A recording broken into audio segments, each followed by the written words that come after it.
And in this segment of the coaches show, Brian Laskowski joins me, head coach of the Glen Lady Falcons softball team.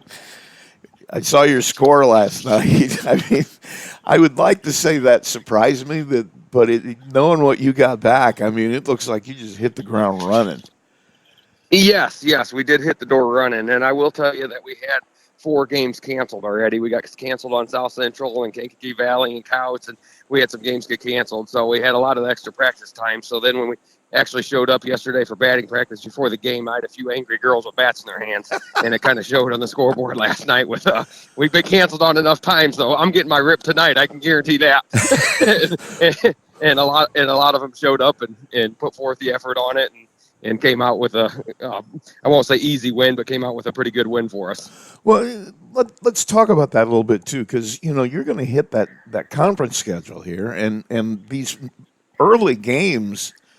I mean, especially for you, they're important. So you see what you got right now. You understand what I'm saying? It's got to be tough. Yeah, yeah, they totally are important, and they're important for several reasons. Yeah, they're important to see where you stand as coaching and putting girls in the correct position where you see them for practices, or now you put them in a position in the game, and who can put forth the effort to actually do what you've trained them to do and stuff like that. They're also important on us because us this year, we sat back on Mackenzie Tim last year so much on her pitching and relied on that, which got us as far as it did in the season and was amazing. But this year we got 2 incoming freshmen that are both pitchers. So it also said, I've had them throw, thousands of pitches or whatever you want to say during practice and winter workouts and starting with that kind of stuff. But it kind of put forth the effort of where they're actually at. Let's put some live batter in there that they don't know who it is, don't know how it's going to react, stuff like that on a couple freshmen. And one, we actually only had one freshman come in and pitch yesterday, and that was Emma Thomas. She did absolutely amazing, which we can talk about here in the near future. But no, it sees where you're at as the incoming freshman and the incoming stuff like that. You got to feel pretty good, I imagine, about where you're at swinging the bat, but I don't know how you couldn't. I mean, let's talk about some of the people you've had back. I mean, you've already got to what Peyton hit a home run last night. I mean, you've got people that you got to be expecting are going to be really good.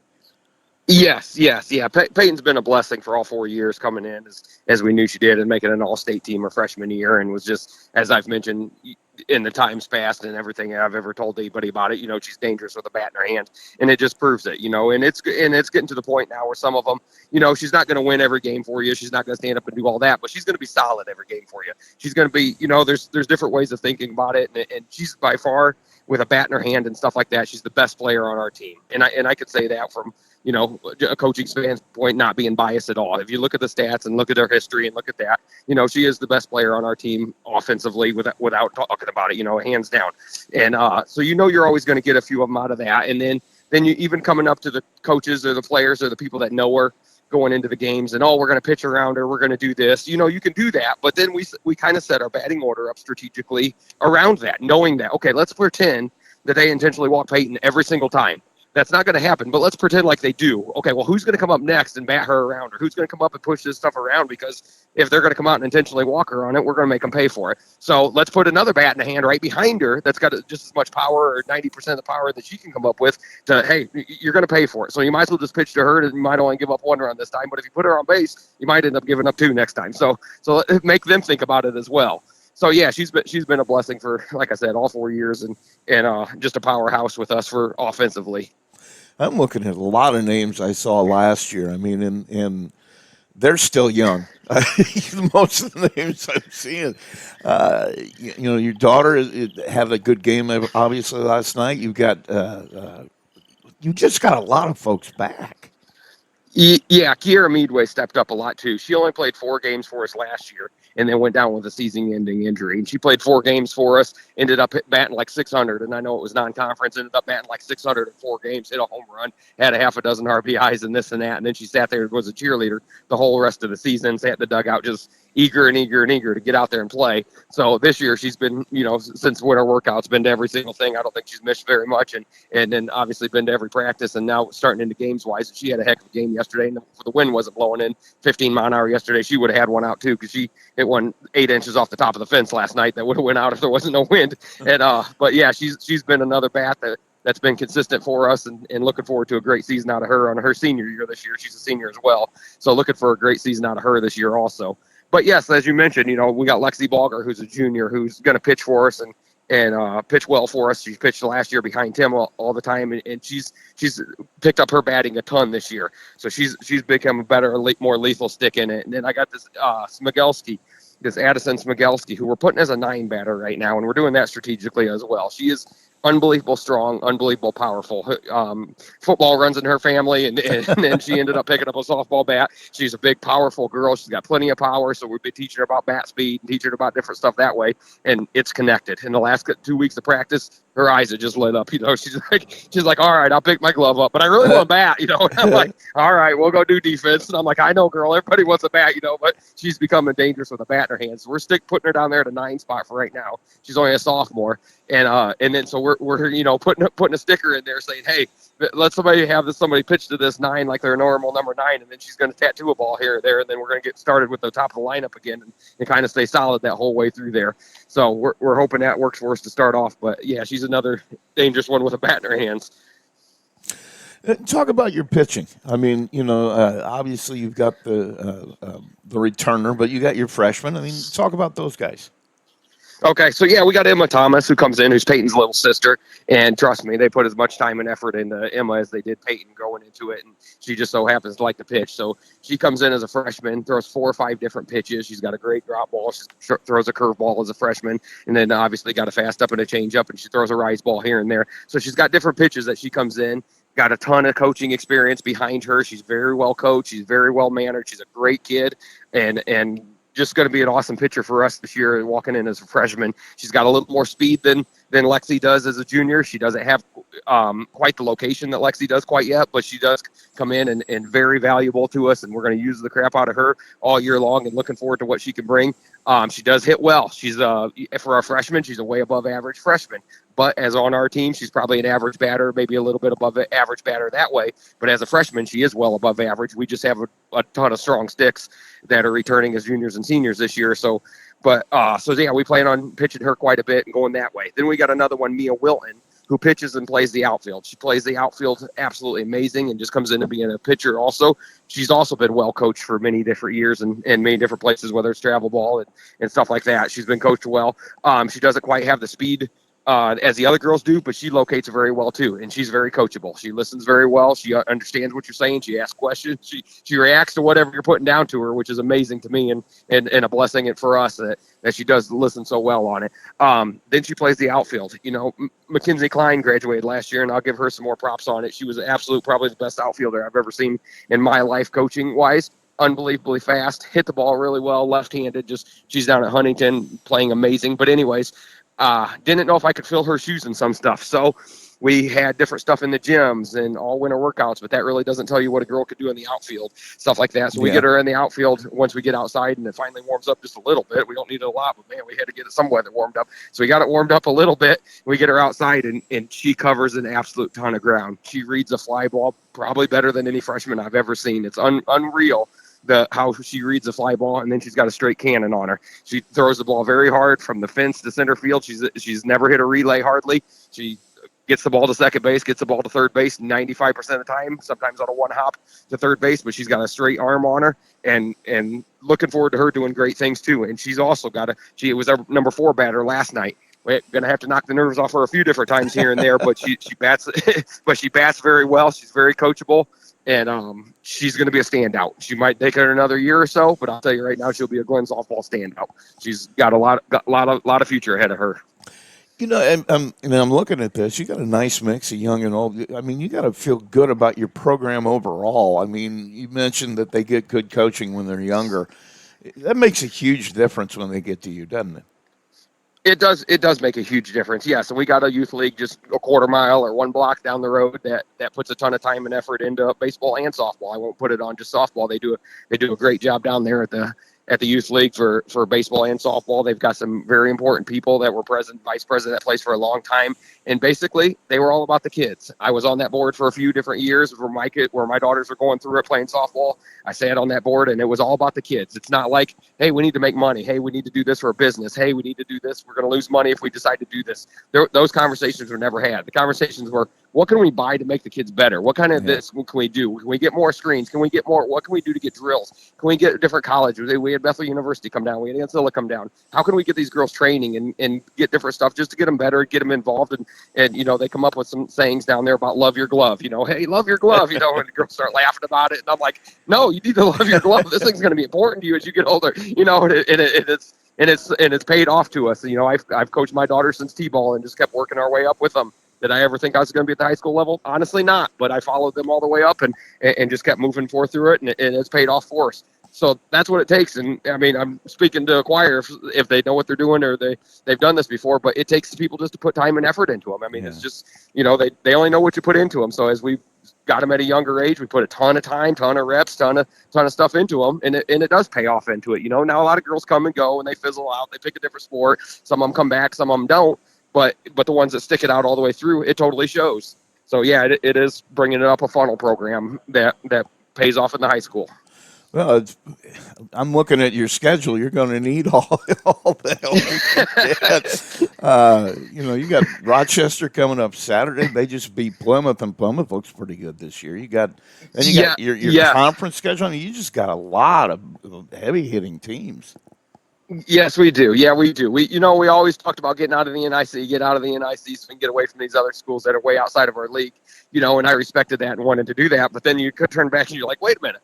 Our conference ain't a walkthrough. We still grab Tippy Valley down there. We still grab Jimtown. We still grab Bremen, who won a state champion not too long ago. We still, you still grab a bunch of teams that do have possibility to come back and either shock you or put a great program together in a few years, or come back and surprise you here and there. You know what I mean? Yeah.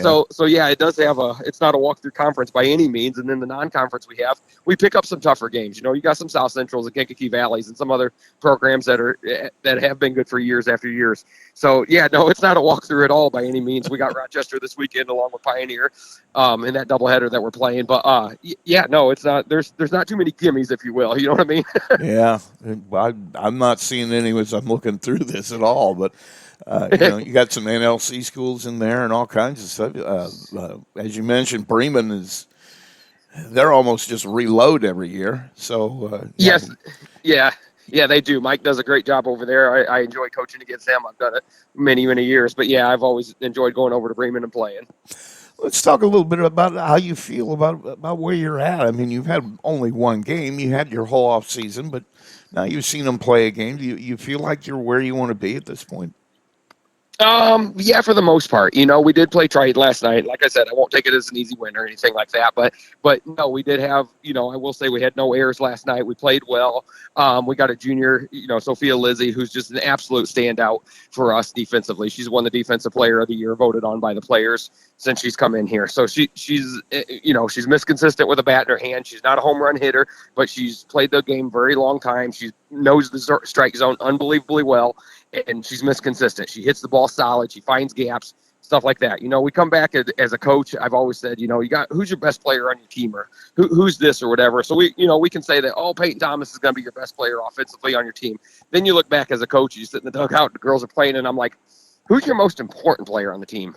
Yeah. You got your best player, but she may not be your most important player. But our today, coming from me, our most important player is Sophia Lizzie. She's a junior. She's the only junior captain this year.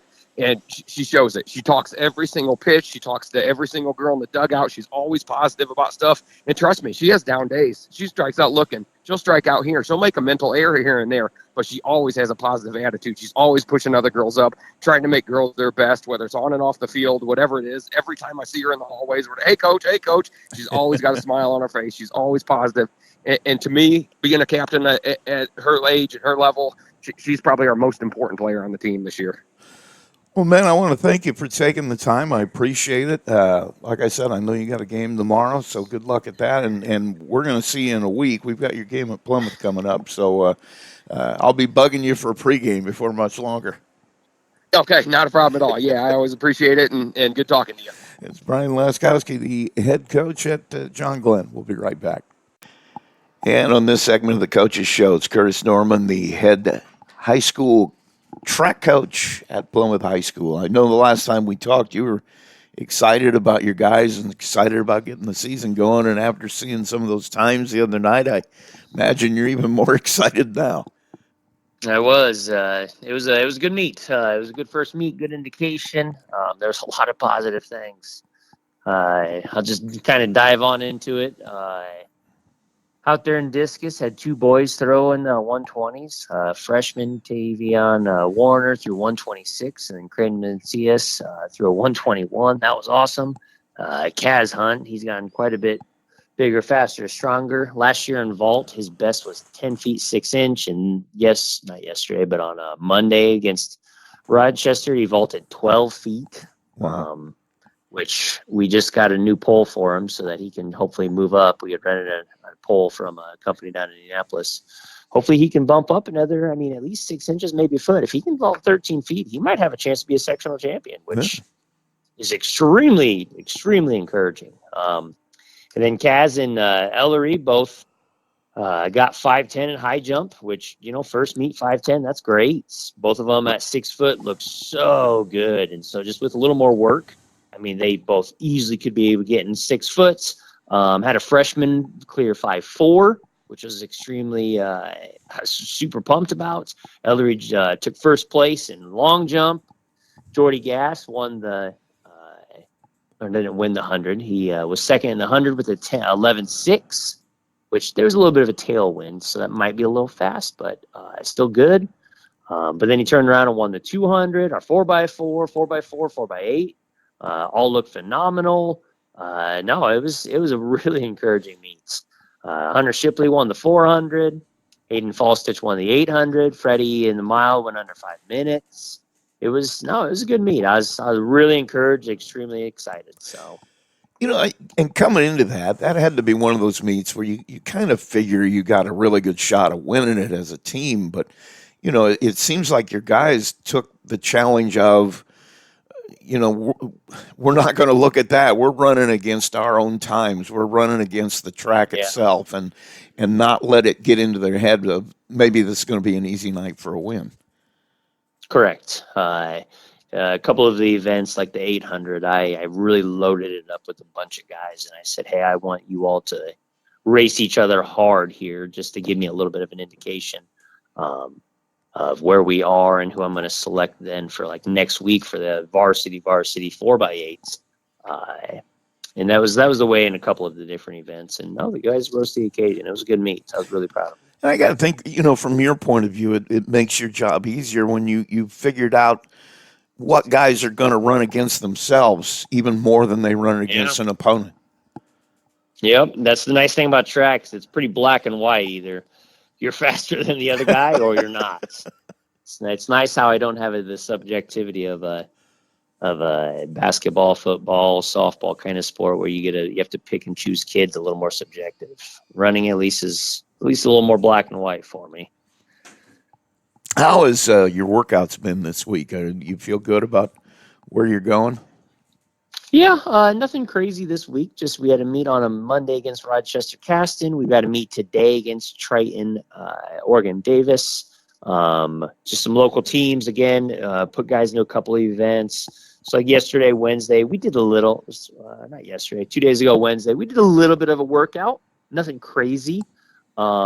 Yesterday we had team pictures, and then after team pictures, we did a lot of handoffs and field event stuff just with the meet today. So, and that's pretty much how it's going to be the rest of the season, just because we have meets. Next week, we have a girls meet on Wednesday, guys meet on a Thursday. But, once we get into spring here, something gets canceled. And so then you got a Monday meet and a Thursday meet. And then the week after that, it's on a Wednesday. And so the workouts just kind of, you take them in stride. And whenever you can get one in, you get one in. So how do you let's talk about the weather a little bit too. That's got to be helpful. I was talking with Mark Yoder a little bit earlier this morning, and remarked on it's easier to keep your athletes healthy when you can get them outside and you're not worried about all the stuff that goes with the weather. Yeah, the weather's been pretty good to us. It has. There's been some rain, not awful, but a decent break in the rain that it's been good for us. So yeah, the warm when we get those warm days, just injury wise, those are really nice, especially when you can time it up well. That workout was on one of those warmer days, and I told the kids on Monday after our race that their hamstrings are going to be screaming at them a little bit, so they got to take care of them, especially because it was pretty cold Monday night when that meet was finishing. So like those 4x4 boys, I told them, hey, let's just keep this around 80, 90%. Let's not go full bore and hurt those hamstrings any more than what we need to. So it took them a day or two to get recovered from that. But no, weather's been good. Even today, it's by the time we get out there for the meet, it's supposed to be, I mean, still in the 50s. Sun's supposed to be shining 4 or 5 o'clock. Obviously, when it goes down, it'll start to get a little colder, but it's supposed to be decent out there today. Anybody surprise you on Monday? Do better than you thought they were going to do? Kaz going 12 feet was a big surprise. That was a really big surprise. That was obviously a welcome surprise. Tavion and discus, I knew he was pretty good last year as an eighth grader. He threw eighth grade disc 160 last year, and so like I knew he had potential. And throwing 126 first meet, that was a very, very, very welcoming surprise as well. A couple of young kids. Levi Wright and Bentley Jimenez, they performed pretty well for us in the sprints and in the jumps. I was pretty happy with them. I think Bentley jumped 16.3, which isn't anything great, but for a freshman in their first long jump ever, like that's not bad. That's a lot. That's a lot to work with. Can't remember, he was 12 something in the 100, which again is phenomenal. Like that's really good. So like tonight we put a JV 4x1 together with some of those young kids. There's, I think, 2 freshmen, 2 sophomores is what it is. Maybe 3 freshmen, 1 sophomore. But putting one of those JV 4x1s together just because those are fun. Like the boys like those, handing off the baton to each other. And tonight it'll be fun for them to, maybe if Oregon Davis has a 4x1 together, for them to try to race against Oregon Davis and give them a run. So yeah, there was a couple different surprises out of the meet that were nice surprises. You're going to get into your conference season here in a little bit too. I mean, how are you looking at that, preparing for that? Obviously, those are going to be different kind of meets. Yeah, so it's coming up. We are at Northridge next Thursday, and it's Northridge and Northwood. And I did it a little last couple days. Of course, I'm looking for some results and some times, and it's too early. I couldn't find much, and I already know their team's decently well enough. But no, they'll be tough meets. Northridge is really good. They were bringing some really good guys back. Their distance is just phenomenal. They were just 5th in the state in cross country this fall, so like distance wise, they'll be really good, and it's going to be hard to score points there. Northwood, there's a lot of opportunity with Northwood. They have some really good guys in different events. They probably have some holes here and there that we need to take advantage of.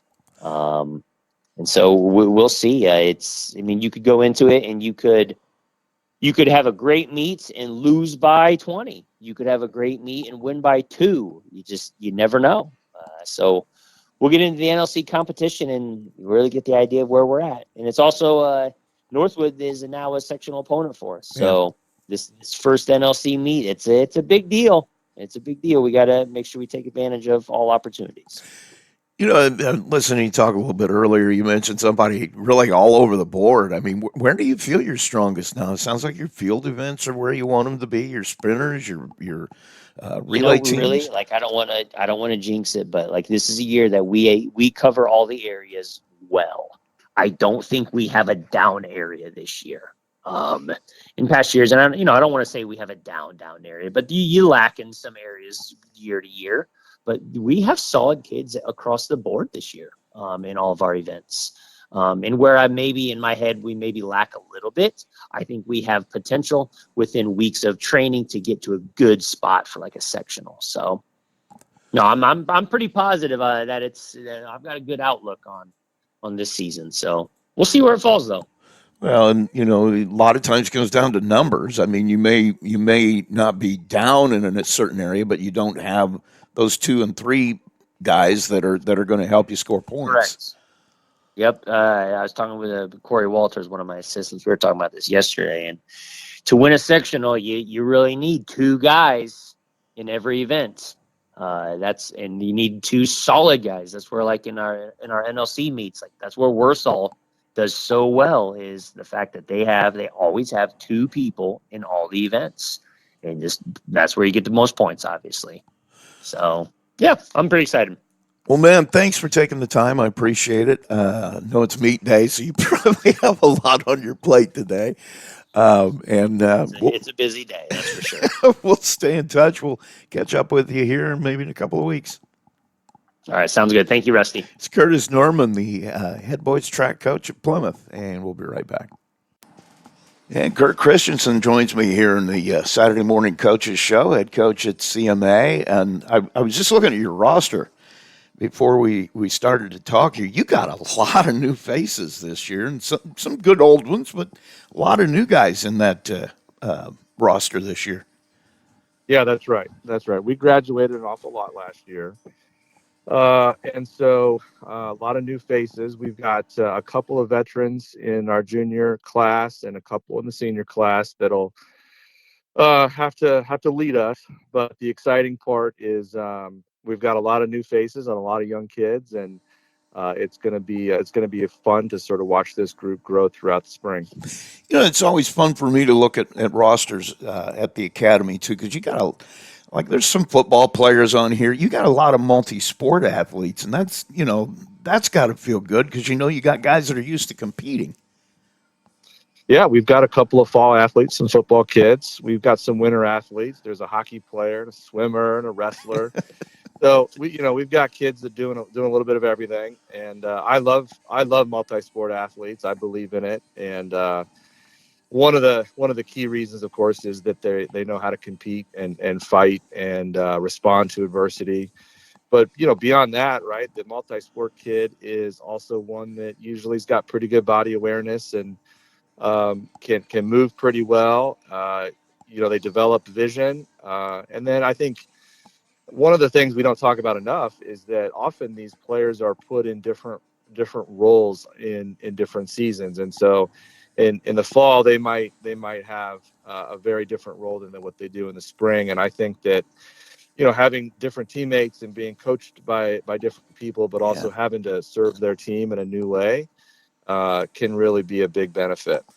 I know Coach told me a long time ago, he said he loved it when his kids played for other coaches because, even if you don't like the coach or whoever or your teammate, you can learn something from them. If you open up your mind, you're going to learn something from everybody that you play for and with. Yeah, that's exactly right. That's exactly right. We had a kid just last night that I talked to the guys about almost like a mentality that I think he developed in the winter as a wrestler. Yeah. And this kid's a pretty good wrestler and more of a role player for us in the spring coming off the bench. But if you could bring a wrestler's mentality to a pinch hit, what would that look like? Yeah. And a kid just fighting in the box, refusing to give in, fouling off pitches, working the count. That kind of mentality is pretty special. And I think, a wrestler is a pretty tough kid. Yeah. We can take advantage of that. We'll do it. It's funny. Your predecessor, Gary Hinton, I don't know if you've ever had a chance to talk. He loved hockey players because they were so hard-nosed and tough. Yeah, he's right. I do know Gary. We overlap by 1 year, and I still talk with Gary. We've got a rich hockey tradition at Culver, and in the 90s and the first part of the 21st century, we had a lot of hockey baseball players. So Gary would have coached a ton of hockey players. In today's world, it's a little less common that you get hockey players that have grown up playing baseball. I have one. Well, no, I've got 2 hockey players on the roster this year. But, a decade or 20 years ago, maybe that was more common, where hockey players would get off the ice and that baseball is a pretty nice companion sport to hockey. more of them are specialists today than back then. But same exact logic, right? Those hockey kids are pretty tough, Yeah. and they're often make pretty good baseball players as a result. I think something else that goes under the radar with a normal fan that, at a school like yours, most of the schools in this county too, I mean, they know about time management too, because you're expected to be in class, you're expected to get your grades, and if you can't do that, you can't play. And guys that have that multi-sport thing, they learn how to juggle all that. That's right. I've had a number of athletes over the years tell me that they feel like they're better students when they're in season, and that it's sort of counterintuitive because they're busier. It can be some late nights, and you're really jammed full during the day with athletic commitments. But they have to find a way, and most of them figure out pretty quickly how to use their time during the day, whether that's to sort of make up a quiz that gets missed or squeeze in some homework. And so they're on it normally, kind of from the very sort of jump until the end of the day, getting everything in. And that is a skill that can be learned. And I think over the 4 years here, the kids get better and better at that. I'd like to think that it prepares them for life after Culver. They head off to college, and it's almost like, man, what am I going to do with all this time? They just find themselves with more free time than ever before, and they're pretty good at figuring out how to control their day and get everything they need done, accomplished, and build a schedule. Talk about some of your guys coming back that you like a lot. I mean, I see Jack Chaney is back, probably pitch for you a little bit. There's some other names I recognize around the roster. I mean, who are some of you guys that are key coming back for you? Well, we can go in that order. You mentioned Jack first. Jack will pitch for us. He's probably our number one heading into the spring. He, he's going to play golf again this year, and so he's got a busy spring trying to figure out when he can get his bullpens in and get his arm in shape and be ready and sharp so that he could throw for us. Once or sometimes twice a week, depending on the calendar and his pitch count. But we're gonna throw Jack, and he's gonna be, I think, a huge part of whatever kind of success we can have this spring. He's a experienced kid. He threw a lot for us last year, but he's got a pretty good head on his shoulders, and so I think he can pitch. He's not just gonna throw. He's working on commanding, more than just a fastball. And so when he is able to be in the zone and think about sequencing his pitches, he's going to be pretty tough. So super excited for all of his starts. When you got a PO like that, and I don't have very, very many POs very often, but Jack would be one. Yeah. It allows you to sort of put out what I would say might be your best defense. Yeah. And that's kind of an exciting opportunity to think about when Jack's on the mound. Can we really pick it behind him?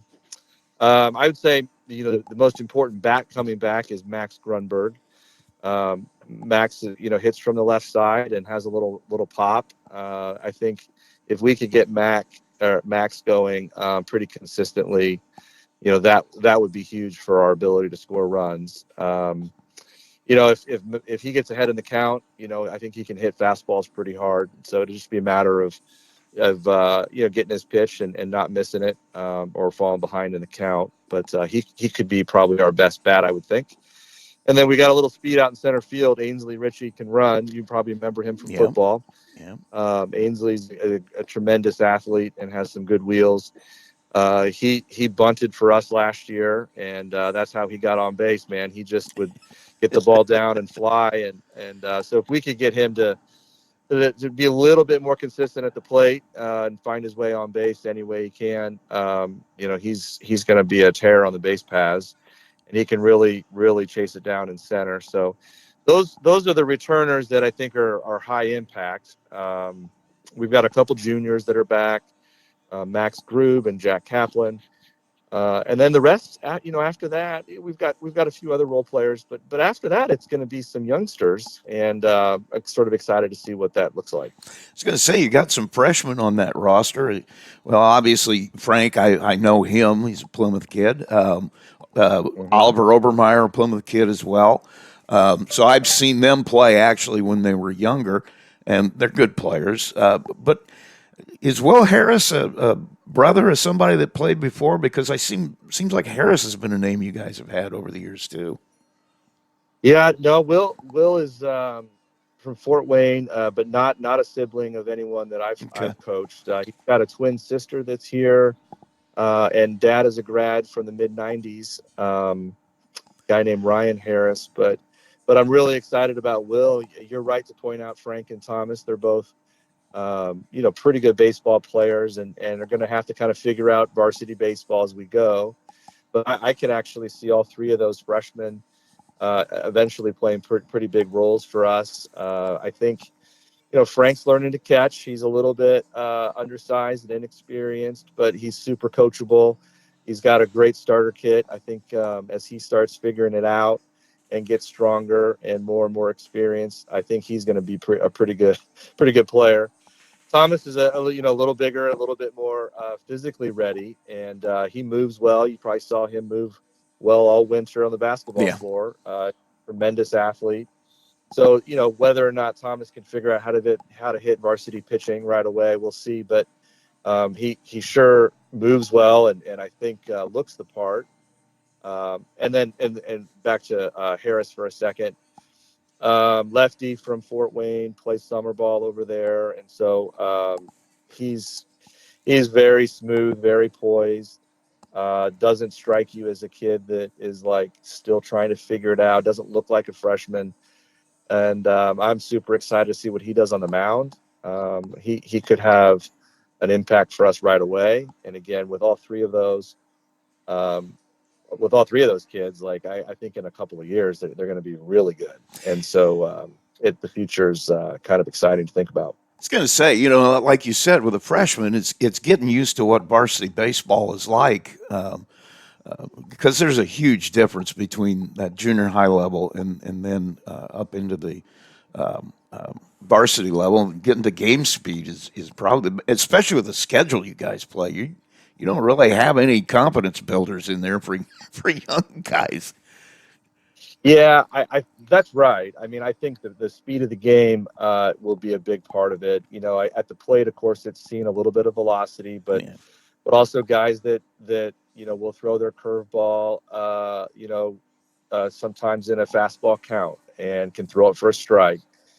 Can they be ready to put together a good at bat and work through that? Even defensively, right? Being able to have the internal clock you need in order to, get to the ball and get rid of the ball. I like that the speed is different, and they'll take a minute. I'm sure we'll have some moments where we're a little inconsistent this year, being so young. But I actually think that that's part of the journey, and it's going to be important we learn that, and I'm willing to do that this year. With the belief that all of that's going to pay off, not only so May is better than April, but so next year and the year after, when this group of freshmen and this group of sophomores are juniors and seniors, I'd like to think that we've kind of figured some things out, and we're going to be pretty tough. I know you've only had the one game to really see them at game speed, game action. Obviously, you got some guys who can play. I mean, Marion, 3-1? That opening night against them is enough. But as young as you are, to stay in the game like that, I mean, how do you feel about where you're at? Yeah, I feel pretty good. I told the kids last night, we keep score for a reason. We showed up to try to win and compete, and no moral victories. That's true, and there's a lot of good stuff. If you would have said, hey, Cheney's going to get the ball for 3 innings and Harris is going to get the ball for 3 innings, you're going to hold Marion to 3 runs. Yeah. Would you take it? I'd say, yeah, absolutely. I'd take that. So our pitching was competitive, and they did a pretty good job. Like Marion put out a pretty good lineup, and you know what? When we fell behind, they put a good swing on the ball. They'd hit a line drive to right center, and it's like, well, yeah, it was a 2-0 count, and that was the third pitch in a row, the same speed. Like they're good hitters. Yeah. So I thought we did a pretty good job on the mound. A lot to build on. At the plate, we scattered a few hits, a couple more strikeouts than I'd like, but we really battled, and I like that. I really thought our kids fought hard. We had opportunities. We only pushed one across, and it was early. But we had two runners on with Max Grumberg coming to the plate. He hit a fly ball to right. Didn't score those guys. We had an inning or two later. We had the bases loaded. Didn't push anything across. So we had opportunities. Now we didn't come through with the timely hitting that you have to have, but we did have opportunities against a pretty good Marion team. And so I feel pretty good about where we're at given that first test. Coach, I want to thank you for taking the time. Appreciate it. We're going to run into each other at least a couple of times during the season as the year goes on, and good luck to you. Until we talk to you again, I'll be in touch. Yeah, wonderful. Thanks so much. Appreciate the opportunity. It's Kurt Christensen, the head baseball coach at Culver Academy. Joining us in this segment of the Coaches Show, Mark Yoder, the head track coach at Bremen, joins me. And I understand you're on break. We're talking off the air, so probably not a lot to talk about from this week, but I wanted to get a hold of you and get an update. You had a really good week last week, a really good start to your season. Yeah, we actually got a few outdoor meets in before spring break, which is pretty unusual around here. So we know some of our kids have already run in 4 or 5 meets, and this break has actually been kind of a breath of fresh air from the perspective that we've got a lot of competition already. And it started well, as you said. Had a great state indoor meet showing there at the Hoosier State Relays. Had a couple girls relays team medal down there. Did really, really well. Ran I think the 4th fastest time in our school history in the girls 4x4 already. And so just looking forward to incredible things from that team this year. Hoping to stay healthy and free from injury, obviously. Things got to go right from that perspective as well across the season. Seen some really great PRs already from our previous athletes. We've been blessed with incredible weather. I think it was nearly 70 degrees in our first outdoor meet and mid-60s for our second. Coming up this week, we have one on Tuesday. It looks like it could be almost 80. So, Northern Indiana doesn't always agree with us that way with weather early on in the track season. So we just feel incredibly blessed to have the weather and the opportunity. Running on a brand new track surface at home. The kids have been just very excited about that. It seems to be a very responsive surface. And so things have been going well. And that the weather being the way it is, it's got to give you a little bit of a sigh of relief, because obviously the one thing, if you're going to have a good year, you got to stay injury free.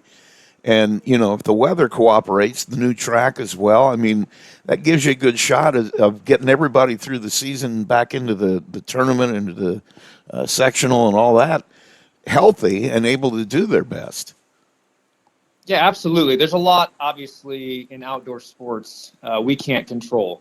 We have to look past as far as what can we control as far as preparation, proper warm-up, hydration, nutrition, and then, layering when it's cold, making sure that our athletes are properly preparing their bodies for races over long-term warm-up periods when it is colder. Our very first meet of the season got canceled during that day. We had just seemed like a real random drop in temperature and snow. And we thought to ourselves, oh man, here we go again with weather issues in the spring. And then, like I said, we were just blessed with wonderful weather over those next 2 outdoor meets. I couldn't believe we got 2 in before spring break. So that was pretty incredible. So much of that is come down to strength training, especially early on in the season and throughout our early season, to help to prevent injury through proper strength and conditioning, focusing on flexibility and prehab movements.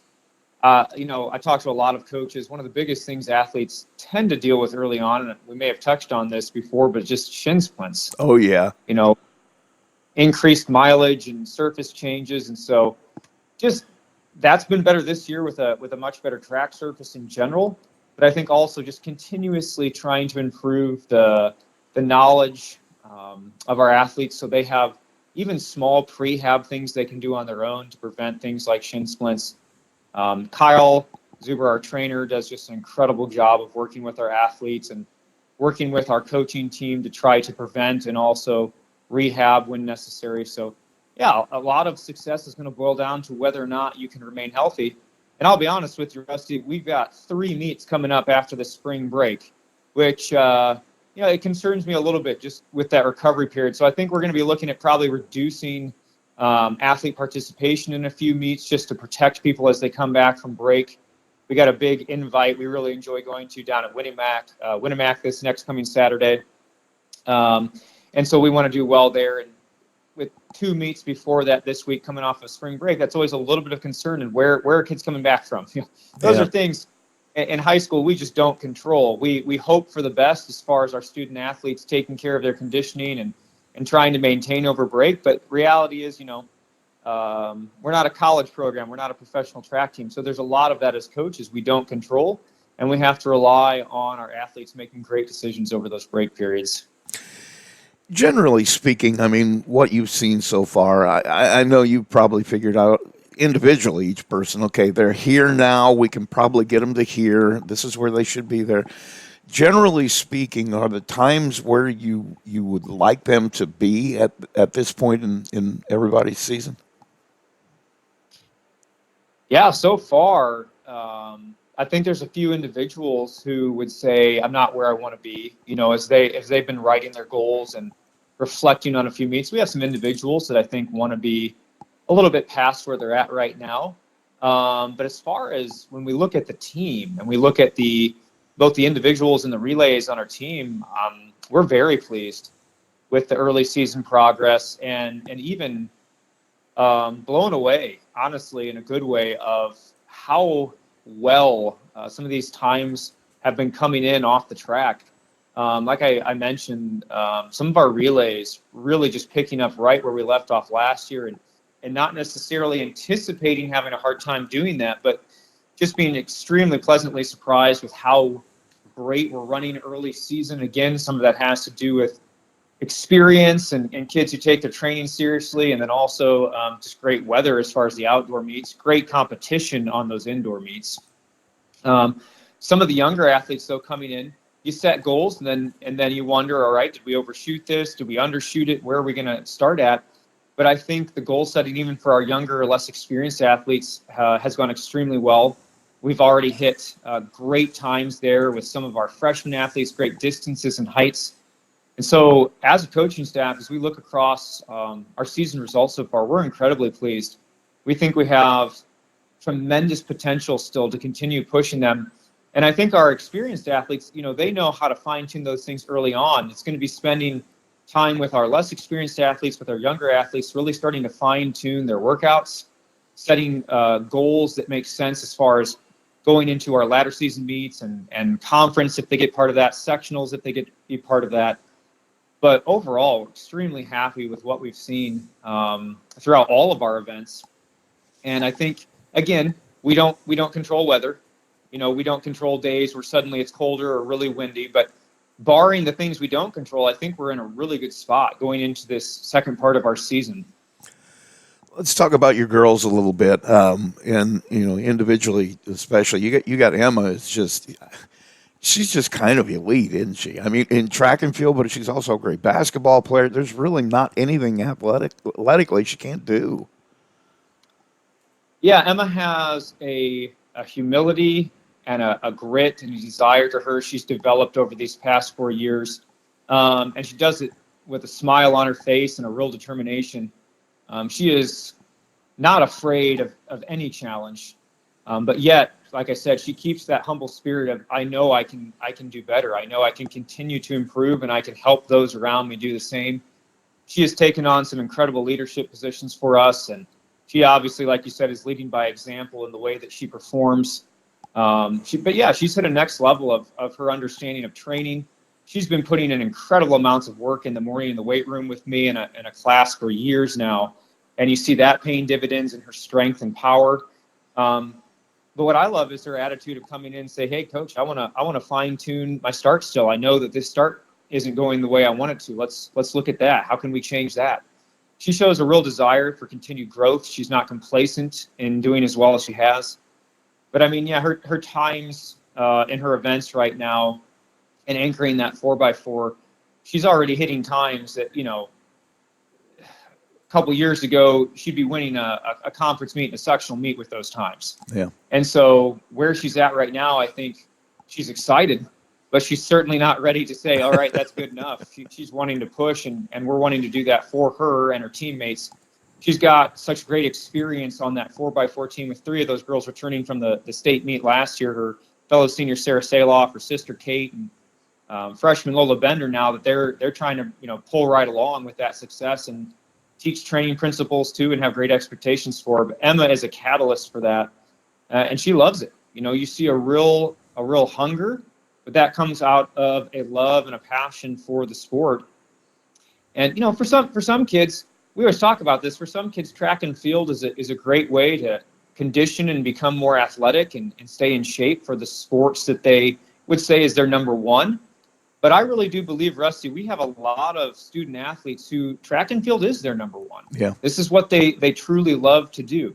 Now, Emma, like you said, is great at a lot of sports, and I think that's one of the things that makes her special is that she invests in all of them, and she loves doing it. It's not a burden to her; it's a work of love. And to see her just go out and just relish in each and every race and competition is truly exciting and fun. On the guys' side, it looks like you just got a bunch of athletes. You got guys that can do a lot of stuff over there. Yeah, and we need that. We were looking at, like I said, we graduated 16 seniors, one of the strongest boys track and field teams we've ever had. And we looked at that and said, all right, we don't want to just come into next year and say, well, all these seniors are gone and we just got to rebuild and whatever happens, happens. We wanted to come with the same high expectations that we always have and make sure that our new athletes coming in understand that, hey, we're looking for you to step up right away. This isn't like a slack year. We're wanting you to step up and fill those gaps of leadership right away. And for the ones who are returning, immediately become leaders that maybe they haven't had to be in the past. And they've done a great job. But yeah, our guys are fulfilling many different roles. We're finding out how to make depth again, who needs to go where. On any given day, yeah, it's a little bit more of thought process from the coaching staff to say who's going to run best where and what are all of our options right now in these different relays. But we've had 2 outdoor meets already to start to see that. We've had a couple indoor meets.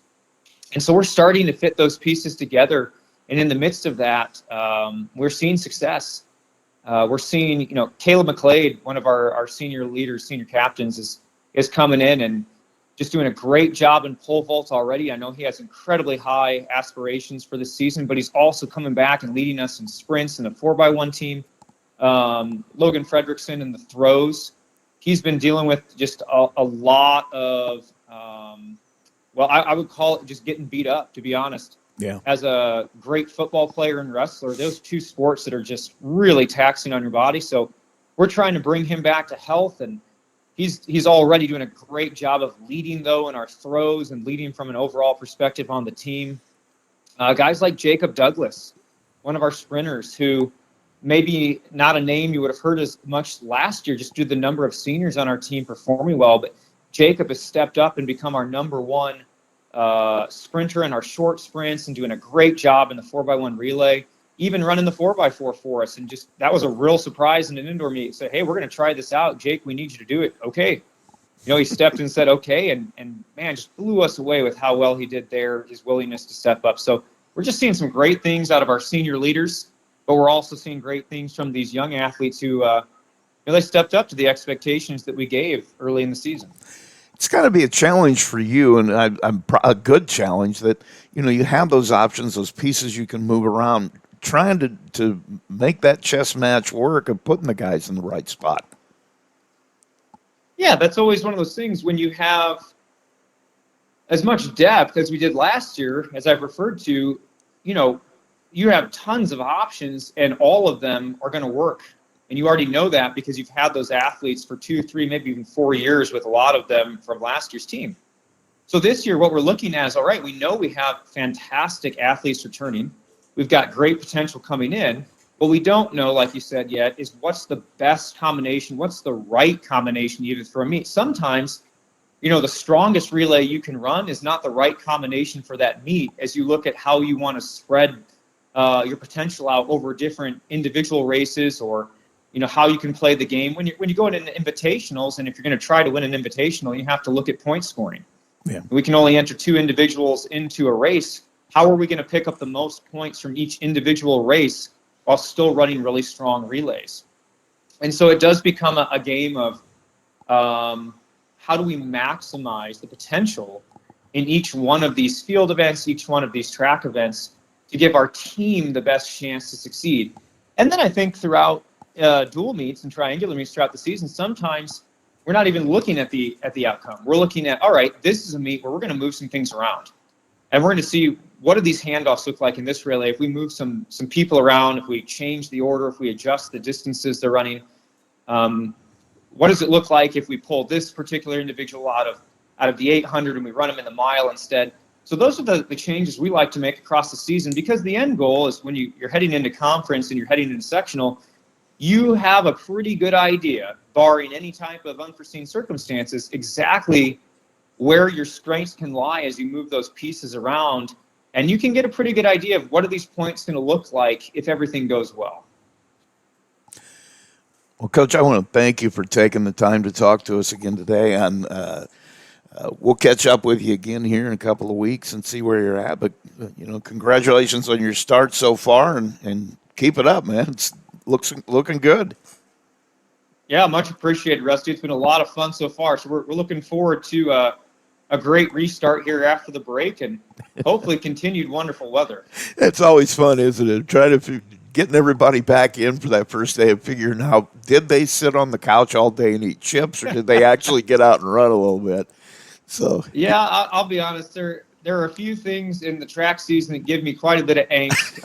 My athletes will laugh at this one if they hear, but picture day is one of them. That team picture day is not my favorite, but there's another one that it's on that top list would be coming off of spring break, and I just get a little bit of concern, with what kind of maintenance did we do over that break, and what is it going to look like when we hit the track? But I'm going to believe that our athletes took care of business, and they did their spring break running and spring break training. I know a lot of them were sending me messages asking for clarifications on workouts and, Coach, how do I do this one better? So I believe that they did what they needed to do to be ready coming back after this break. Well, let's hope for their sake they did. Otherwise, there might be a couple extra trips around the track to help them get back into shape. But thanks again for taking the time, Coach, and we'll be in touch soon. All right. Thank you, Rusty. That is Mark Yoder, the head track coach at Bremen. And joining us in this segment of the Saturday Morning Coaches Show, I've got Rick Stiles, the head track coach for the girls at Plymouth. And, man, I wanted to get back with you because I know you were excited about getting this year started, and you finally got a chance to get out and run a meet this week. I got to feel like you're pretty happy with what you saw when against Rochester and Caston. Yeah, we were very, very excited to get out there despite some chilly weather. I think you saw the results.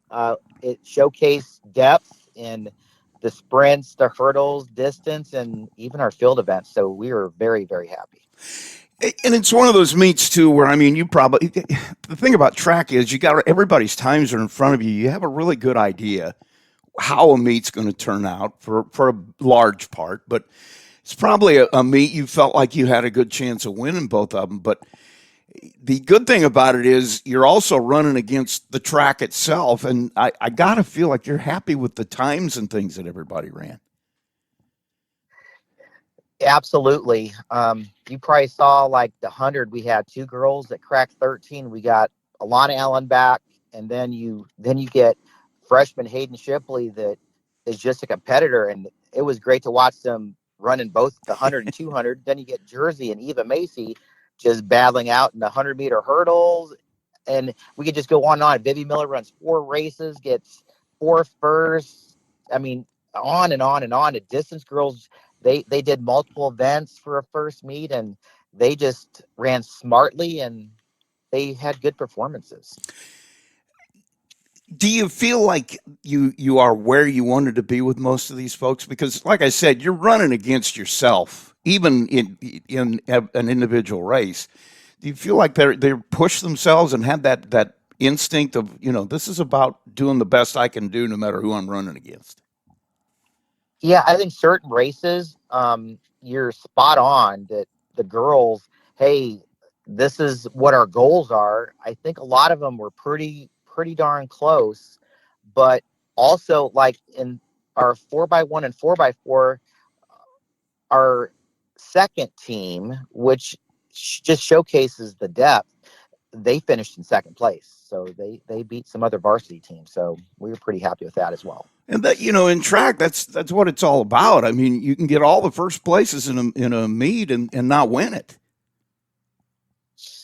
Yeah, yeah, yeah. I'm sure. We just have a lot of competitive athletes this year, and like there are going to be some times where we talk with the coaches. Hey, who's the four that are going to be on the relays if we want to do some adjustments? And hey, when we're strategizing, hey, what's our best way of scoring the most points in certain meets, especially when we get to the conference? It's great to have depth. Talk about that a little bit, because that's where your job comes in, is coming up with those strategies and weighing one thing against another. I mean, what kinds of things are you looking at when you make those decisions? It's so great that like Mile Split, Indiana, it's going to be a one-stop shopping for everybody to look and see. Hey, how is Warsaw doing? How is Plymouth doing? How's the other teams doing? So we kind of get a good feel of what we're doing, but then we got to look at, hey, our lineups.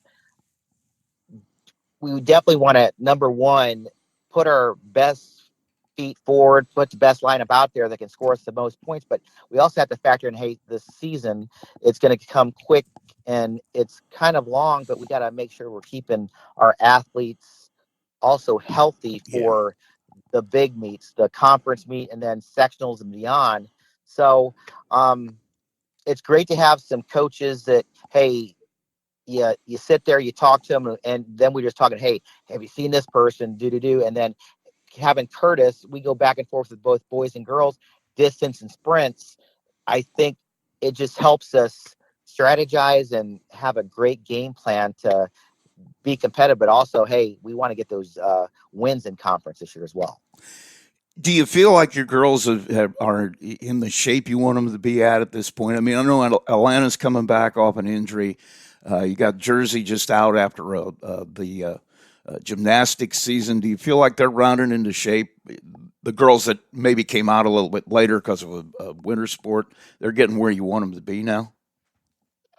I do, but I also have to. I'm gonna give a shout out to Mandy Bender, the gymnastics coach, because I know, and I might have said this the last time that we chatted, but like when we're down there in the basketball courts and our girls are running up down the court, then you see gymnastics start their thing and they're running on the upper deck. They are doing some conditioning too, so I think our gymnastics girls, they got some conditioning in during gymnastics. Yeah. And you go there and you watch them do the vault. So, they're getting some sprint work in there. Some of them are in there in Coach Latinsky's strength conditioning class too. But I think maybe the more challenging one was swim. Hey, they're in water. Oh, Getting yeah. them to get the land feet back on them. They've definitely put the time in, and we're starting to. I think we're very happy where we've seen all those sports merge together, and we're pretty happy where they're conditioning. I think as the season goes on, we're going to continue to see some growth. I was going to say, I was a swimmer. I know what you're talking about. I mean, your cardio is great. I mean, you could go forever, but you're running on a hard surface. That can really mess your legs up. Yeah, and I think we've been pretty cautious about that. I think over the years, we've learned that, we got some gung-ho swimmers go, Styles, we're ready for track. And then they come out there and go, hey, girls, got to remember. And then the next day, Styles, I think we overdid a little bit. So we've definitely learned that. And the girls are smarter. And like we as coaches, it's, hey, the girls have been here for the winter conditioning, that have been here for a little bit. Hey, they can do the full workout, and then we kind of do a modified thing for the other sport athletes as they join the team. And I think it's worked out really well for us so far. Let's talk about Vivi Miller a little bit too. I mean, 4 first places in the first meet. She had a night. Yeah, she definitely had a night. Curtis, um, and Coach Hall, Coach Richards, they've done an outstanding job getting them ready to do the things, and they had game plans where, hey, this is the pace we want you to do the 4x8, and hey, the mile, let's do this 800. Hey, girls, you guys can maybe go at it, compete a little bit, and then hey, 2 mile, be smart. And it was a flawless plan that just saw Vivi kind of show, hey, she can handle it. But there's so much more to come with Vivi Miller and her teammates, Brooklyn Scruggs, Taylor Shattuck, Lauren Gertner, and Riley Shattuck. So it's good to see them There's really some do well. there's some good young names in there too. Those names you just mentioned, and well, Hayden Shipley a little bit earlier. You got a lot of young girls having already off to a good start.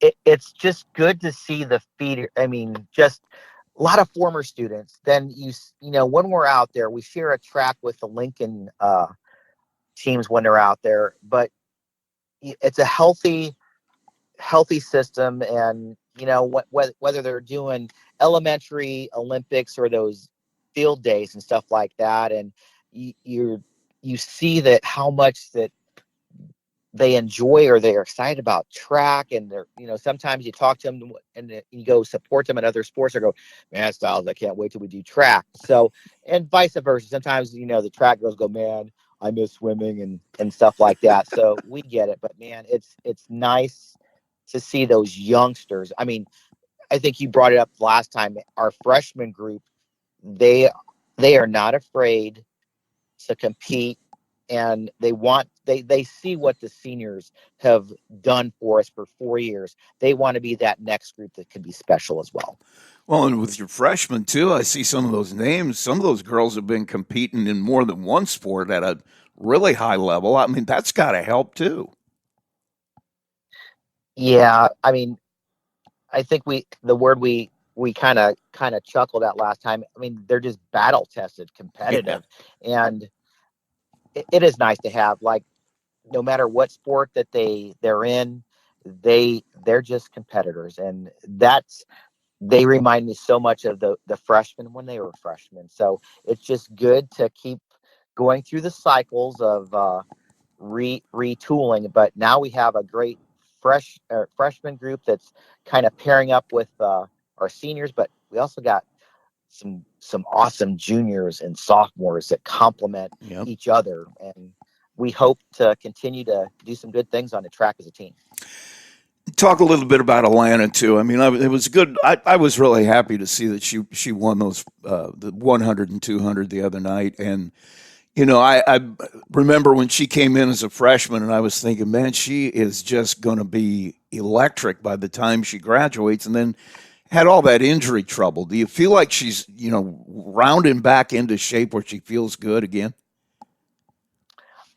Yeah, and I think she's got a very humble, and this is going to sound funny, a humble swagger to her Okay, yeah. on the track. But it's already, and I used this word before, contagious. Like Hayden Shipley, that's like her little sister now on the track. I mean, she is pouring into her, and those two, they just get along so well. And they're it's iron sharpening iron. They're bringing the best out of each other, and Alana's thriving. Hayden's thriving on it, but I still think we have the best yet to come. But Alana, she looks like her sophomore year, where she started out really well, and then she had, like you said, maybe the little injury bug came up there. She looks dynamic so far. You got you brought it up. I just started looking at this. You've got a really nice mix of people who've been around to mix in with that good young talent, because I feel like watching Alana Allen go about her business every day and see the way she approaches practice and things like that. Or Vivi, how does she approach what she's doing? If she has an injury, how does she deal with it? That has to be invaluable for your younger girls. Yeah, like when Alana was out last year, she was still elected captain by her peers. And guess what she was doing? She's out there helping us, get to she force multiplied our coaching staff. She's out down there helping with the blocks, helping with the relays and stuff like that. Then you're talking about, hey, like the senior group, we got some great, outstanding captains that, hey, their work ethic and their leadership, it's paying off no matter their hurdlers, distance, field events. We're super happy with the leadership group that we do have. Let's talk a little bit about the season moving forward too. We're doing this on a Thursday night, so you have Triton and OD coming up, which is another meet that you got to feel like you got a good shot at taking both of those with wins. But you got the conference season coming up around the corner. I mean, you're going to need those meets to get in shape for that. Absolutely. Whoever did the schedule and they put, Warsaw as our first conference meet, we're so thankful. It's almost like we've been blessed by the scheduling god. But I mean, it'll be a good litmus test for both teams. I think both of us are going to be part of a crazy conference schedule and how the standings go. So the girls actually, I don't think they're afraid. They're ready to, hey, let's see how great we can be. I know the last time we talked, you felt like, cautiously that you have a shot at being in that final mix for the conference championship this year, and it's been a while. Do you still feel like you're headed that direction? I mean, you've had one meet, but you also get a feel in practice for what your girls are doing and how they're going about their business. You still feel that confident that coming into the year, you guys are going to be one of those teams right there in the mix? Yeah, I mean, if you go through it, our 4x8 team, they could be surprisingly good, underestimated by some teams. In the 100 and 200, we got a dynamic duo. In the 100-meter hurdles, we got another dynamic duo. 300 hurdles, we got Eva Macy.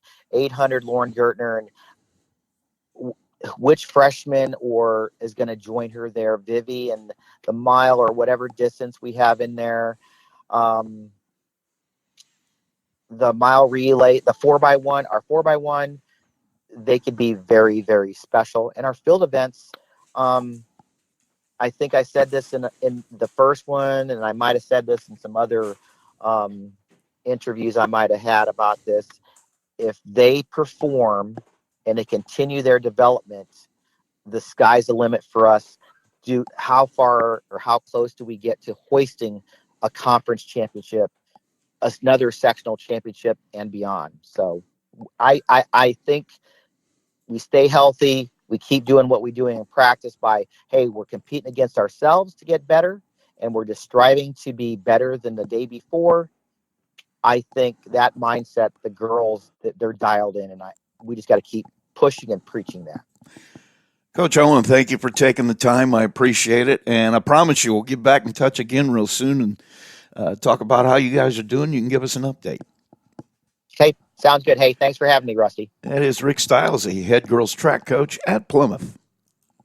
Ryan Wolf, head coach of the Plymouth Pilgrims, joins me. Man, you've had a weird week for like the first week. I mean, you didn't play on Saturday. You've been at it pretty much since then. It's been kind of up and down. I mean, reflect on the week. What have you learned this week about your guys? Yeah, I think we've learned a lot. I think that was what this week was about. I think any coach would say early in the season, especially baseball, when you just got so many pieces that go into every game, and every game's different. I think that's the biggest thing about baseball is every game and situation's different depending on who's on the mound. And same with football. I mean, any sport's gonna have to figure some things out, both good and bad. I mean, there's been a lot of good things that we figured out that, hey, let's keep doing that. And there's been some things that we figured out that, hey, let's modify that. Or again, we put guys in positions that we think might be successful, and come to find out that it doesn't work well for just the situation that we're in. And for their benefit, we want to put them obviously in situations where they can be successful and help the team win, and whatever that might be that night. So, yeah, I think we've learned a lot about our pitching staff. We've tried to get a lot of guys out there on the mound, and just compete, get them comfortable. Had a lot of new guys in that position on the mound, and so I think we've done really well. I think we have competed. I know Tuesday night, just some things went awry, and probably a game where if we look back and we played them again, it'd be a different outcome. I mean, and coaches would say I don't think they were the better team, but they were that night, and that's all that matters that night. So, anyways, you can learn from losses. We always talk about it's not acceptable to lose. We want to win every game, obviously, but when we do lose, there's a learning opportunity, and we've taken advantage of some of those learning opportunities this week. Thursday night, we played a really competitive game against South Bend St. Joe, and my fear always going into those games is, are we beat before we begin the game? I mean, just the mindset of the kids. Anytime we play, often a team up there, like, I don't know, just some teams out there that sometimes I think our kids are beat before we step on the field, and I didn't feel that at all. Tuck gave us a great performance, kept us in the ball game. We got up early, just couldn't push a couple across late to tie it up or take the lead. Had the tying run on base, winning run at the plate in the bottom of the seventh, and had a really good swing on one and just flew out. So really good competitive game, which again, as a conference opponent, or excuse me, a sectional opponent, we're going to hopefully see again. And it kind of gave us a little boost of confidence, and as did Wednesday night's game against LaVille. You know, I'm going to be like every other old guy and blame social media, because you play a team like St. Joe, and they bring all these guys in that are division, and you can, anywhere you look, he's a Division I recruit, and he's played with these guys, and you have all that at your fingertips. In my day, we went out there and said, yeah, you understand what I'm saying? It's like you get that weirdness in your head about, well, how can I compete with a Division I recruit? And you don't realize he's a high school kid too. Yeah, exactly. You could not be more right, Rusty. And all this PBR and exit velocity and how hard they throw, and kids see it. I mean, it's just like trying to get them to believe in themselves. I talk more about us than I do anyone else, because that's the game of baseball. Yeah. I mean, they started a lefty Thursday night, probably 85. I mean, he's a freshman. This dude looks the part, and he was good. But you throw Tucker out there and you put them side by side and you say, who's the baseball player? They're going to pick the other guy just based on physical character. But, man, Tuck is gritty. He knows the game of baseball. He knows how to pitch. He mixes his pitches. He doesn't care what name is on the other chest. And that's it showed. He threw 5 innings and gave up, I think, 3 earned runs against a really good offense and a team that, is big and strong. And so I was super proud of the guys, super proud of him. And Grayson comes in and gets 2 shutout innings, strikes out 3 as a sophomore, never pitched varsity. So I just think we got a group of guys that really believe they can beat anyone. And I know our record's 1-2, but we learned so much in these first 3 games, and we go you play Fairfield on Friday night and expecting a good one there. You just mentioned 2 guys. I was going to have you go back and talk about Tucker. You beat me to it. But, Grayson is another one. I've seen him throw a little bit. You still have Dom that is going to be, I'm sure, big part of it. It looks like your pitching is really, once they get a couple of starts, couple of appearances under their belt, you're going to be in good shape. Yeah, I think so. Landon Tyler threw really well. It was his first start at a varsity level against LaVille. And against West Noble, Nick was dealing with some foot issues, and that was not the Nick we know, and we know that we're going to get a better Nick moving forward. Dom hasn't thrown yet. Dom was dealing with some things, and Dom's on the docket to throw against Fairfield a little bit on Friday. So, any coach has question marks coming into the season.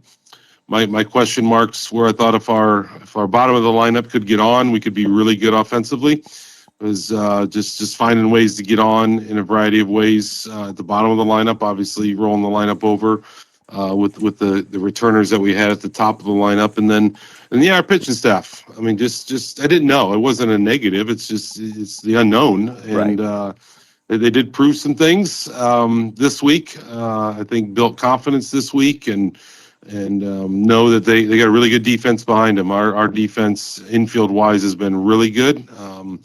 We got to figure a few things out in the outfield, just moving some guys around, getting them in spots that they're comfortable. Just seeing more fly balls. I mean, that's the thing too. It's hard this time of year to simulate that. But defensively, infield wise, we've been really, really solid and just vocal, just picking the pitcher up and saying, "Hey, I got you," and just the comfortability of everyone has been really nice to see. You mentioned your infield defense, and I'm watching some guys and realizing you've got a lot of pieces that you can move around a little bit. I mean, obviously Ben can play shortstop. It's what he's done all his life, but you've got Aiden Macias in there that can play those infield spots. Your second baseman, I think, looks, at least defensively, really good. Merritt, he can play a little bit. He slings leather. He does. He's got a really good glove. Really good kind of compliments. Parker's, probably solidified himself at third just because of his arm strength and his playing there the next few years, but the last few years. But yeah, Macias, Ben, Merritt in the middle, and then Ethan at first. We can move Ethan to third. We've worked him at third a little bit. Obviously, Parker could play first if needed. Going into any season, that's to me, I want my corner infielders to be able to play first or third. Right. And I want my middle infielders to play either position. I mean, if we can train everyone to play shortstop as a middle infielder, well, then you can play second. If we can train, a lot of people can play first. It takes a good first baseman, but we can work you in at first. We've trained a lot of infielders to play first, and they've done very, very well there. So, and then the same thing with the outfield. I want my outfield to kind of be able to play multiple positions if needed too. So, yeah, that's just kind of our philosophy is just, have guys that we can rotate in and out and give guys some days off or if their arms are dragging or whatever. Drake's arm's been kind of dragging, so we caught Christian on Thursday night, and Christian did a phenomenal job behind the plate. So that was something, again, he'd never caught a varsity game, and for him to go in and catch against St. Joe, just so many positives that we're really excited moving forward. Well, and you could keep Drake's bat in the lineup a couple of ways, and having that backup catcher to let his legs, get some time off. And I was going to say you got a couple of sophomores that I didn't even see play that I think are going to be good players. Christian is one of them. Clint Verhage's another one. How does he look to you? Yeah, he's done well. He started in center field on Tuesday night. His role is going to change every game. He's going to bring his legs to every game, so we got to find ways to get him on base, whether that's himself or as a courtesy or pinch runner. Anytime he goes in the game, it's going to be for a definite reason. And so having that weapon, I think on Wednesday night, we put him in against St. Joe, Thursday night, excuse me. I put him in as a pinch runner late, and I told him they had a lefty on the mound, and I told him, I said, first pitch you're going. No one else knew. I didn't call it. He was the courtesy runner for Christian. Yeah. And I said, first pitch you're going. And so they picked over, but threw it by him, and he made it all the way to third. I probably should have sent him. There were two outs, and he probably could have scored. He hesitated at second a little bit because he didn't pick me up in time. But, he changes the ball game on the bases, and we got to get him to hit the ball on the ground. He knows that. I said, if you hit the ball in the air at all, you're done. You don't need to be hitting the ball in the air.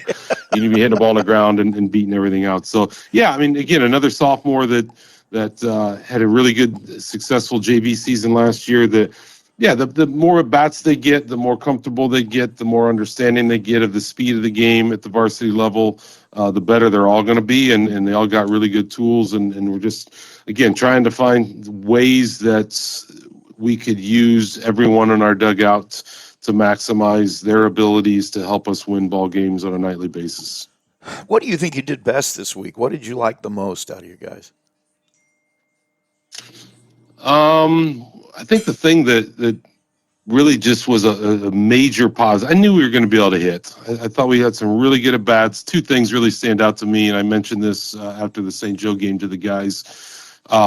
We swung early in counts. We did not take many pitches. We were hacking, and even swings and misses. I'm okay with that as long as we're hacking. Like we did not go up there scared. We did not go up there saying, "Okay, I'm going to walk." We were up there swinging away and hit a lot of hard balls. Up and down the lineup. I mean, I know we struck out, I think, maybe 9 times against St. Joe, but and they were two really good pitchers, but we were hacking, and that's a positive. I thought last year we took too many pitches, and that's kind of been an emphasis this year is just being aggressive early in the count. The second thing is just the pitching, I think. I really was happy with the way we competed on the mound, the way we got out of some jams. I think Landon Tyler got into a jam, bases loaded, got a fly out. Same thing with Tuck. He had bases loaded, no outs, and we gave up a run. Got a big double play from the middle infield when Landon pitched in that situation too. So, yeah, just the kids realizing that to limit the big innings. And I think we had a first and third too. We picked over with Tuck. I think we had maybe no outs or 1 out. And we picked over. The guy took off. We threw it to second, got it out. We gave up a run. We traded a run for an out. And I told the guys, man, it was in the 3rd inning. And they said, yeah, I thought that's what you would want us to do. I said, yes. I mean, Yeah. just kind of starting to understand the game a little bit. Like, you only get 21 outs. If they're going to give us one in the 3rd inning, I'll trade a run for an out to have got no one on and 1 out rather than second and the guy scoring and no outs. So they starting to understand the game. So just, I think those two major things stuck out, our aggressiveness at the plate and then our pitching. Yeah, that you make a good point there. Is something that I always believe. You don't give up anything without getting an out for it. Not a base, not a run, not anything. If you get an out for it, okay, we'll call that equal. But don't give up anything without getting an out in return. That's what I always tell them on bunts, on anything. Guys, I will never be upset if we get an out. Yeah. Like, I mean, that they get 21 and they're so precious. And I never want to give up an out on you get in a rundown on offense. You never run into a tag. And then if they're going to give us an out, we will take any out they're willing to give us. I just never understood why guys would give up a steal on first and third. I could never figure that out. It just, I heard Joe Morgan go off on that one time on television. He says, you teach guys to be aggressive at the plate. You teach them to pitch aggressively. Then you tell them to play passive defense. He says, that's ridiculous. And, that's always been my mentality is, don't give them anything without getting an out in return. Yeah, unless that's the winning run, we're trying to throw the guy out at second. Yeah. That's my. I mean, as long as we got a catcher that can throw guys out, why are we not trying to throw them out? I mean, I'm not gonna. If it's the winning run, then okay, that's a whole different situation. But if it's not the winning run, let's get it out. I will say that in JV and freshman games and junior high games, that gets a little adventurous sometimes as to what happens on first and third play. Yeah, you gotta have some dudes. I mean, you definitely gotta have some guys that can get the out. But yes, if you got the guys, then yes, we're getting an out. Even at that level, though, I mean, you teach them to do it the right way. Even if it doesn't work, it's like someday you're going to get this, guys. Someday it's going to work, and you can't let them just slop through it. Yep. Well, I think that's the big difference too of that jump from kind of the lower levels up to the varsity is the arm strength helps and all that stuff. But yeah, if you got a foundation of how to play the game of baseball, and I think that's what I preach to my JV coaches, and I do a great job of is, listen, we got to teach them the fundamentals. They got to know. Because, I mean, again, they go and play for different coaches, and I'm not knocking anything, but, I mean, there's a lot of things that they get to me and they don't know, which I would assume they would know. And so we gotta teach them some things of how to do and play baseball the right way. And especially the way you want it done. I mean, every coach is different. Yep, definitely. Yep, yeah, and the terminology. I mean, the way we say things might mean the same thing, but they don't know that it means the same thing until we kind of ingrain in that this is how we do things. Yeah. Well, man, I want to thank you for taking the time. I know you got to go get the sandwiches, so I'm not going to hold you up any longer because those are important. Well, I appreciate you, and hopefully we end the week on a good note here. That's Ryan Wolf, the head coach at Plymouth, and we'll be right back. All right. And our Tony the Boss Ross Athlete of the Week, Gage Riffle, joins us. Man, I tell you, talk a little bit about that run. I mean, what an amazing season you guys had in basketball this year. Yeah, I mean, it was just a great run. Wouldn't have rather done it with any other guys. Just a great thing to be able to do it my senior year. So special. Just being able to live out our potential as a team and just playing the game that I love. It was a dream come true. Talk about that process a little bit too, because you guys, I mean, when did you start talking about, maybe this is possible? Maybe we can do this. It had to have been years ago. Yeah, I mean, it's always obviously been a dream because that's just the standard for some teams, and even our team having gone there 5 times. Just at the beginning of this season, and even in the summer after that semi-state loss, understanding that we only lost 2 key players, and knowing that our commitment is going to be just as good or even better than it was the previous year, and just through the summer we were envisioning that we were going to make it back to semi-state and maybe even get to the state title. So when we did, it was a dream come true, a fulfillment of potential, and it was a really great thing. Got to be honest with you, watching you guys play over the course of the year, the one thing that always stood out, well, there are 2 things that stood out to me. One of them was that, if you didn't do something particularly well in one game we saw you, by the time we saw you again, you were better at it. I mean, it just seemed like, Right. Anything that you didn't do perfectly one time we saw you, you'd fix that the next time. And, that's something.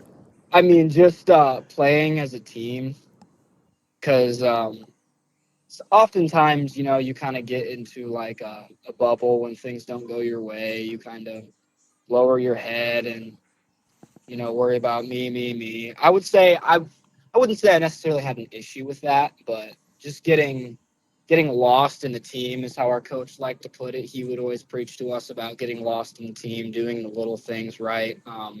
For me personally, I would just say just getting more lost in the team. I was always about the team, but just being able to completely surrender myself to the team, whether I was having a good night or not, just being an encourager, being happy for guys who performed, and then maybe eventually performing well myself, and then being able to have that encouragement and integrity and encouragement reciprocated, obviously. So, I mean, yeah, just getting lost in the team, being a good team player.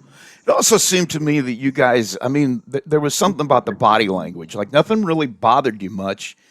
I feel like maybe it felt like you guys kind of knew where you wanted to be. You knew how you were going to get there, and nothing was going to stop you from that process. Sure. I mean, I think that was part of our mentality of just enjoying the process, just understanding that there will be bumps along the way, and just not taking time with each other for granted, putting in work every day and watching it pay dividends by itself. So I think that's what got most of us kind of relaxed the way we were, is understanding that we had put in the work and the time together as a team, and understanding that eventually our discipline will pay off. Having watched you play for 3 years, the 3 years you played varsity, did you play Did you start as a freshman, or was it your sophomore, your first year? I started as a sophomore, yeah. Having watched you go through that, it seemed like this year you really took it on your shoulders to really up your defensive game a lot. I mean, to the point of not looking like you were even looking for shots. Sometimes you were out there trying to shut your guy completely out. Sure. I mean, yeah, that was a conversation me and Coach Groves had at the end of last year. Was just obviously the offensive side of the court was doing well for me, just being able to expand my game to the defensive side, eventually to the point where I was assigned to take away the other team's best shooter or best player. So, I mean, just like I said, getting lost in the team, being able to accept my role as, now that we have more scorers on the team, and Brady and Jameson Swanson, the new guys coming up, getting them confidence to carry the team on for the rest of their years, just being able to be put into a role that I'm able to excel in and that I had to work for, and that eventually ended up playing well for the team. Gotta be honest with you, man.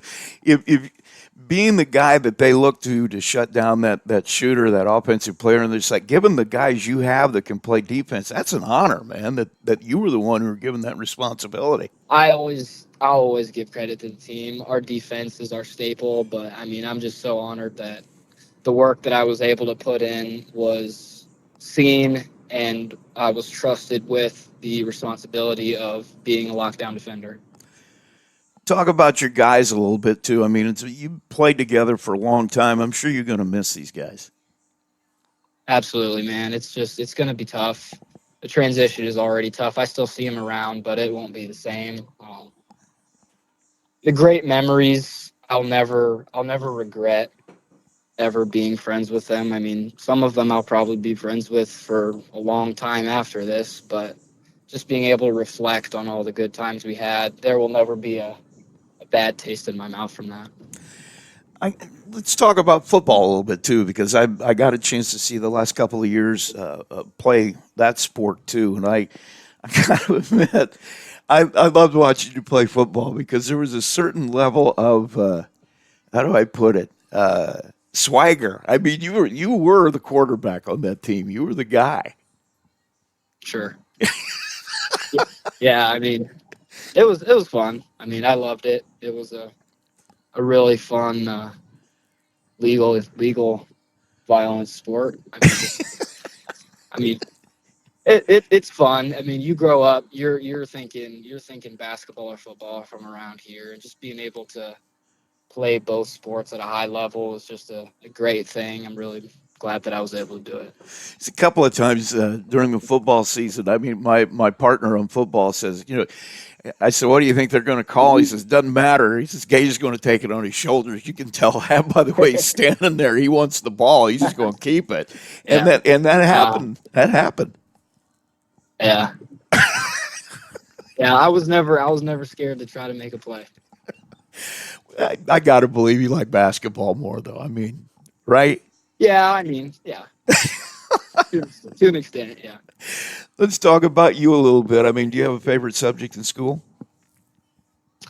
I mean, right now I'm liking like economics. Well, Yeah, I mean, I'm not much of a math guy, but just kind of being able to understand how the world works is it's pretty neat. everything rotates around economics these days, doesn't it? Yeah, that's right. You have plans to go on? Are you going to play? You want to play in college? You're just going to be a college student? I mean, you going on to college? Yeah. I mean, what Yeah. are your plans? I'm gonna go to Grace. I'm gonna play, and I'm gonna study business administration. Oh, okay. So you got it all planned out. Grace, For the most part. Yeah. that's a heck of a challenge. They play at a high level. Yes, they do, man. It's gonna be a experience for sure, but it's gonna be a good one. I know your dad is superintendent, correct? Yes, You've got your family, your dad. What's your mom's name? Bethany. Bethany, and then I know you got a sister. Do you have any other brothers and sisters? Yep, I got one older brother. Okay, what's his name? His name's Gavin. Gavin, and then your sister's name is? Gracie. I'm sure there's no competition at your house between you guys. I mean, it's friendly. It's friendly for sure. Well, man, I want to thank you for giving us a chance to get to know you a little bit, and congratulations on your season, man. I'm sure we'll run into each other sometime down the road here as you keep going. I'm sure. It's Gage Driffel, our Tony the Boss Ross Athlete of the Week. And it's time to announce this week's Tony the Boss Ross Athlete of the Week, given in honor of our comrade, Tony Ross, Max 98.3 sportscaster, broadcaster. Died suddenly a year ago, a little over a year ago, way before his time. We try to honor the legacy he left behind that was dedication to the craft, his work ethic, obviously, but most of all, his devotion to the athletes and coaches in the area. And we try to honor that every week with this award. We'll tell you who gets this week's award right after this message from Johnson Danielson Funeral Home. Johnson Danielson Funeral Home has proudly served the Plymouth community since 1879. Today, our dedicated team continues a tradition of compassionate care supporting families throughout Marshall County. Whether you're planning ahead or honoring a loved one, Johnson Danielson offers a range of personalized options from burial and cremation packages to flexible pre-planning solutions and helpful planning checklists. This is Jamie Beckwith. Our experienced and caring staff are available for you 24 hours a day, ready to guide you every step of the way. Simply call 574-936-2829. To learn more about our services, visit johnson-danielson.com. Johnson Danielson Funeral Home, service beyond the expectation. And this week's winner is track and cross-country athlete at Plymouth High School, Vivi Miller. Took 4 first places in the opening meet of the year against Rochester this week and won the 800, the 1600, the 3200. I'm tired just looking at that. That was also part of the winning 4x800 relay. So Vivi Miller from Plymouth is our winner of the Tony the Boss Ross Athlete of the Week for this week. She'll get a T-shirt commemorating this achievement. She'll also be a guest on our Saturday morning coaches show and is eligible now for the Tony the Boss Ross Max 98.3 Athlete of the Year Award later this spring. That carries a plaque and a college scholarship, compliments of Max 98.3 and Johnson Danielson Funeral Home. The Tony the Boss Ross Max 98.3 Athlete of the Week is brought to you by Johnson Danielson Funeral Home of Plymouth.